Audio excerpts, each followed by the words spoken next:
For this series in Spacecraft Guide, we are going to focus on the Space Shuttle. We're going to concentrate on the flight instruments to teach you how the astronauts flew the Space Shuttle in flight and in orbit. In this issue of Spacecraft Guide, I am going to continue to teach you how to fly the Space Shuttle. And not only am I going to continue to show you how to fly it, I'm also going to give you the opportunity at the end of this video to find out how you can actually use this interface to understand how all the lights and buttons on the Space Shuttle work. But first, we are going to start with our latest switch that is going to show us how the Space Shuttle is navigated, and we are going to go into the ADI attitude switch. And when you click on it, it takes you to the ADI attitude inertial switch.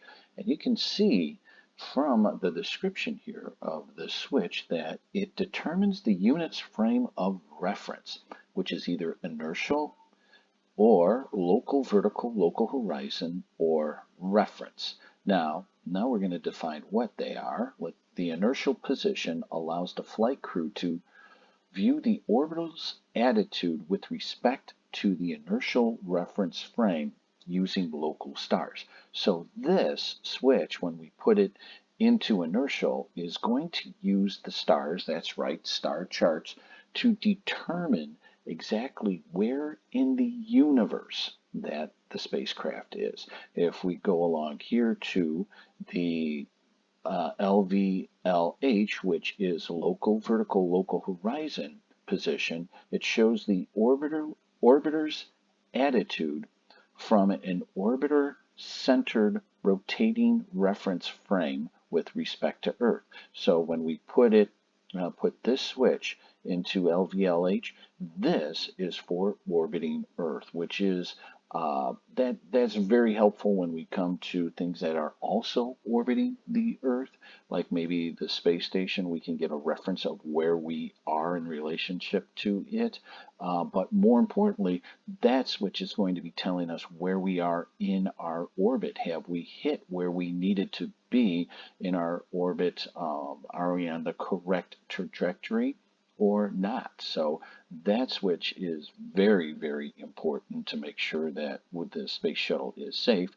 And then finally, the ref position or reference is primarily used to see the orbiter's attitude with respect to inertial reference frame defined by the flight crew, last depressed in attitude ref push button above in the ADI attitude switch. Okay, so we are here in the attitude switch, and also it defines a little bit more about the reference, which is really good here. This position is useful when the crew flies back to a previous altitude or monitors the OMS burn for attitude excursion. So OMS, that's burn into another orbit. You want to get up to a higher orbit to get to another spot.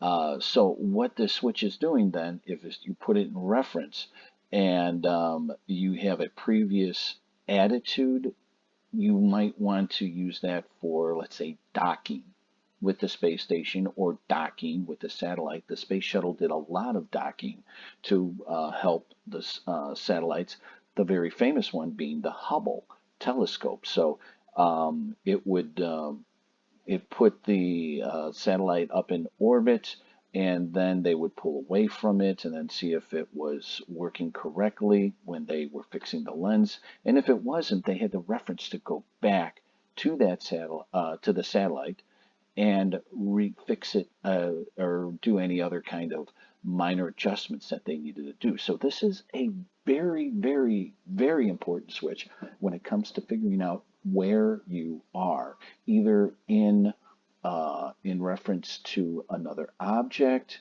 which would be in reference, whether it be in LVLH, which is down here, local vertical local horizon, which is in respect to Earth, or in inertial, which is in relation to the rest of not the world, but the universe.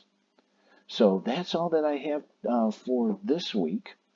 Again, if you are if you're not a subscriber yet, if you stay to the end here after I show you what the other Patreon subscribers get, you will see how you can join us, go deeper into it, and even use our interactive virtual reality tool, which yes, it will work on your Oculus or on your phone.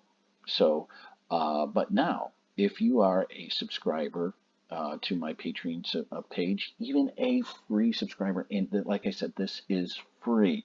You'll get more information here by starting with the free subscriber, which is going to go into schematic. And if you are a paying subscriber, you will be able to go into the interactive virtual reality tour of the Space Shuttle, and also some more updates that I have. And both of you, if you are a Patreon subscriber, you get this information before everybody else, and then you get to comment on it if you like it. Now that's all for free, so what are you waiting for? But for our subscribers, our Patreon subscribers, if you click on schematic,